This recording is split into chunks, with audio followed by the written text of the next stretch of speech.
Halo teman-teman semua, balik lagi di channel gue. Hari ini gue akan sharing gimana caranya kalian keterima di tempat magang impian kalian.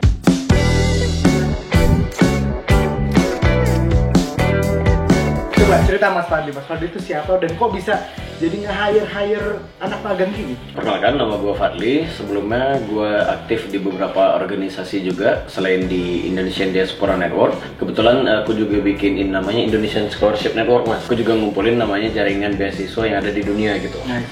Sambil berjalannya waktu, aku juga temuin beberapa orang dan juga beberapa teman-teman yang sekiranya memiliki karakter yang berbeda-beda nih. Jadi dari karakter yang berbeda-beda inilah aku bisa coba tarik mereka ke kegiatanku.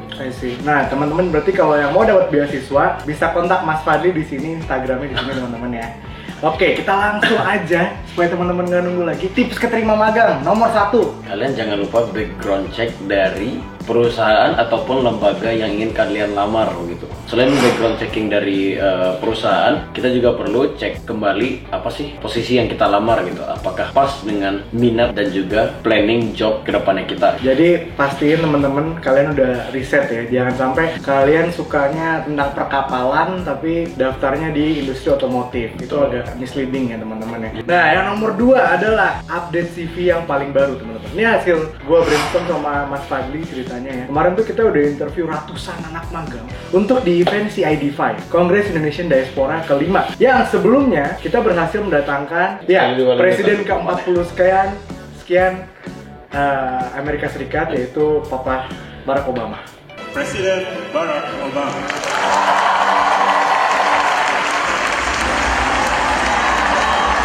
And to all of you of the Indonesian Diaspora Network, thank you so much for having me here today.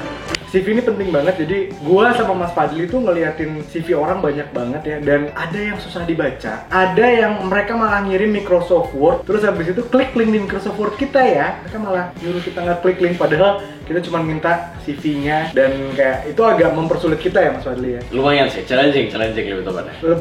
Iya, challenging ya.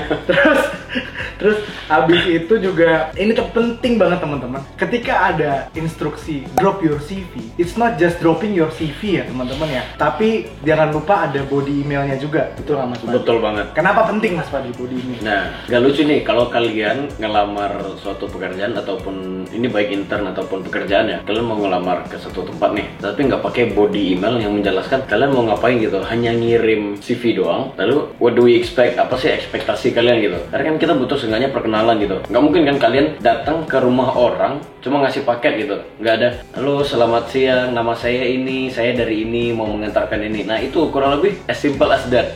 Dapet Itu poinnya. salah satu sebenarnya one banget sih, tata keramanya sih itu, etika gitu Mas. Oh ya teman-teman, tambahan sedikit tentang CV ya. Jadi ketika kalian sudah mengekspor CV kalian, tulis CV strip nama kalian, misalnya CV strip Budi Prakoso. Kenapa? Kita menemukan ada yang CV Sasa Cantik, ada yang kayak gitu teman-teman. Atau juga cuma ada CV doang gitu. Sementara ketika kita download CV kalian, kita akan kesulitan untuk mencari nama kalian. Jadi CV kalian itu penting banget ya teman-teman ya. Oke, yang nomor 3, datang tepat waktu. Kenapa datang tepat waktu itu penting? Lebih tepatnya adalah tolong hargai waktu yang sudah diberikan untuk teman-teman.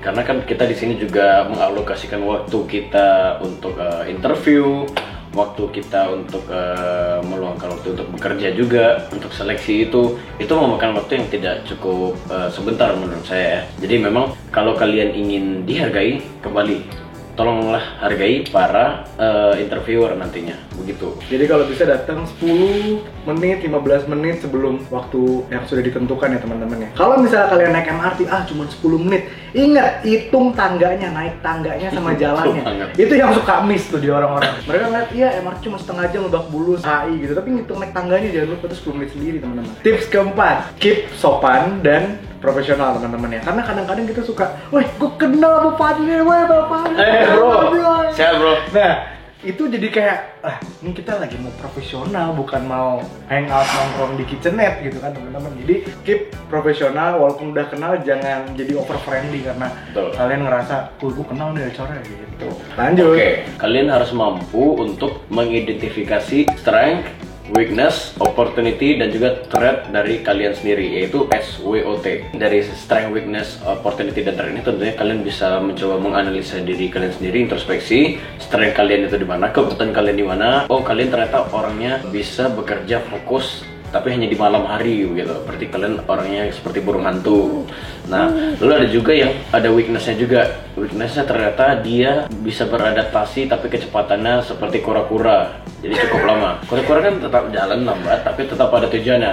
Tapi kita kan butuh tentunya ada beberapa yang butuh quick adaptation, moderate adaptation, dan lain-lainnya. Lalu tentang opportunity sendiri, menurut aku di sini kalian bisa sedikit menjual diri kalian. Apa sih yang bisa kalian tawarkan nantinya ke perusahaan ataupun lembaga yang kalian apply? Katakanlah kalian punya koneksi ke Donald Trump, oke banget. Kalian ternyata sepupu dari saudara jauhnya Mahatma Gandhi, oke banget.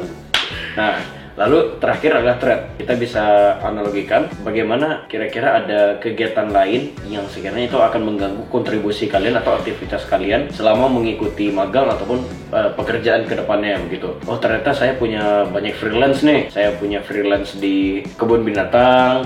Saya punya sampingan untuk jualan pakaian begitu. Nah, itu itu harus disebutin secara detail karena itu akan menjadi poin penilaian dari panitia sendiri. Ya, jadi misalnya teman-teman punya kesibukan menjadi YouTuber yang harus ngedit, itu juga harus dibilang teman-teman, karena menjadi YouTuber itu bukanlah hal yang mudah. Sibuk banget ya itu. Gue, mohon maaf. Sibuk banget itu YouTuber ya. Iya.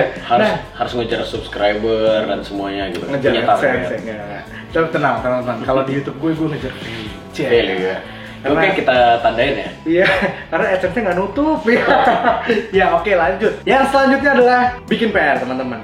Jadi gini, HR itu akan sangat amazed ketika kamu udah mengerjakan PR, dalam artian gini, misalnya kamu keterima di suatu perusahaan, katakanlah usaha percetakan misalnya. Dari sana pun kita tentunya akan di-challenge misalnya, oke, kamu mau saya terima sebagai salah satu karyawan, tapi aku mau challenge dulu nih, tolong buatkan semacam mini poster ataupun bla bla bla dan topiknya bla bla bla gitu. Nah, itu silahkan kalian harus kreasi kalian sendiri bagaimana caranya menyelesaikan PR tersebut atau challenge tersebut. Karena katakanlah kalian harus mempelajari event sebelumnya, oh nadanya seperti apa, nuansa warnanya seperti apa.